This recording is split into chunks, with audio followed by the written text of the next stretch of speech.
દ્વારા જે યોજાનાર સમૂહ શાદી એની અંદર હિન્દુ અને મુસ્લિમ બંને સંયુક્ત રીતે એક બાજુ ફેરાણા, એક બાજુ નિકાહ પરાણી, એક બાજુ શ્લોક હતા તો એક બાજુ આયતો હતી.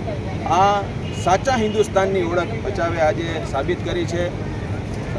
સૈયદ સરકાર, લતીફ શાહ બાપુ અને ભાઈ અમારા શિવરાજસિંહ એ બંનેના સંયુક્ત ઉપક્રમે અને સમગ્ર ટીમની રાત દિવસની જહેમત બાદ આજે આટલું સફળ આયોજન કરવામાં આવ્યું છે. અને આજે હું જ્યારે કચ્છમાં આવ્યો અને આ જે દ્રશ્યો મેં જોયા, આ જ આપણું સાચું હિન્દુસ્તાન છે અને આ જ આપણી સાચી ઓળખ છે.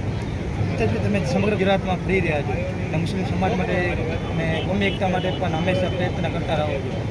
અહીંયાથી શું સંદેશ? હિન્દુ અને મુસ્લિમ એકતા અને ભાઈચારાથી વર્ષોથી રહે છે, રહેતા આવ્યા છે અને રહેવાના પણ છે.